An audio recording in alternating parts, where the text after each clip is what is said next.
As you all know, Beverly is the first conversation in this project.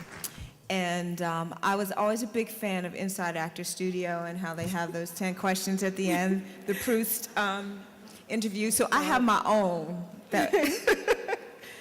that I'm calling the 10. And I'm tickled that the first of these questions are going to you, Beverly. What was your favorite game or toy as a child?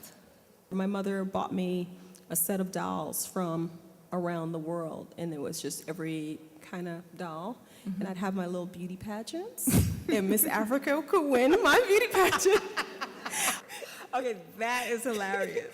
So Beverly, what were you afraid of at 6 years old, and what are you afraid of now? At 6 years old, I used to move.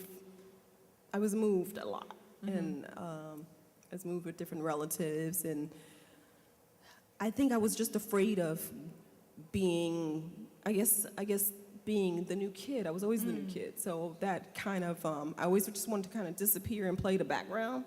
So I was just afraid of just moving, but after a while I got used to it, and it became a kind of an adventure for me, you know. So, but in the beginning, I was afraid of that. I was afraid of being the new kid. What's the deepest injustice that you feel is waged against women? I think there are all kinds of injustices waged against women, and I think it spans the globe, and it's also culturally, depending on where you're growing up and what's happening. I chose to deal with the injustice that I felt was happening to young women of color here in America, which was the imbalanced images of who we were. What woman in history would you love to have a conversation with? Who would you want to talk to? Well, what's interesting is that doing producing Black Girls Rock has actually given me the opportunity to speak to some very incredible women. Angela Davis, right. That was amazing. You know, being able to speak to Sonia Sanchez, being able to speak to Ruby Dee. You know, these women, you know, and I've actually had this opportunity, so I kind of live this, you know. Where do you go? Where do you look for inspiration, and where do you go for protection? I go to the same place, God. I heard that. Y'all can give God a hand. What makes you beautiful, and what makes you powerful? I think what makes me happy about who I am, if we want to describe that as beauty, is that I am giving, and that I am humane, and I stand up for others. I think that's what I like about me. What about powerful? Do you think it's the same thing?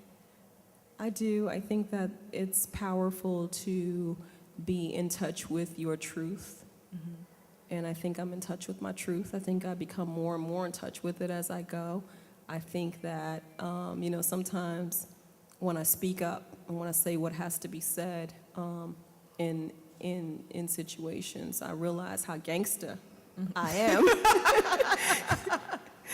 And, you know, I get real Jay-Z-ish. Right. And I feel that that's what makes me powerful, just being able to be truthful and to not be afraid to be truthful and to be honest about what's happening in society without necessarily trying to be on a, you know, I'm not trying to be, not to say anything is wrong with it, but I'm not trying to be in a soapbox. I'm just trying to tell the truth, and I'm just trying to speak up for our women and girls. What can you not live without? I think that would just be, again, I walk with God, and I can't think that I would be able to live without having that relationship, you know. Y'all can give God another hand. God is all up in the piece. God's a star out here today. What is your dream for the next generation of women? What do you dream for them? It's what I try to instill in my girls. I dream for them to be their most genuine selves to be the best of who they can become, to understand the importance of integrity, high standards, work ethic, striving for excellence, bringing the most and the best of our culture to the forefront, or whatever culture that they come from to the forefront, and just being the best representation for women. How would you define freedom? Freedom, to be able to be in touch with what it is that really moves you, and what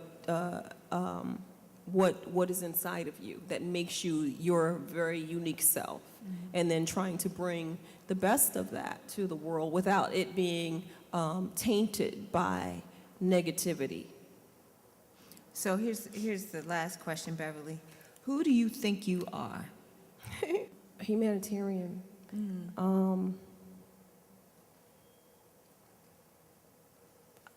And I see the cup half full.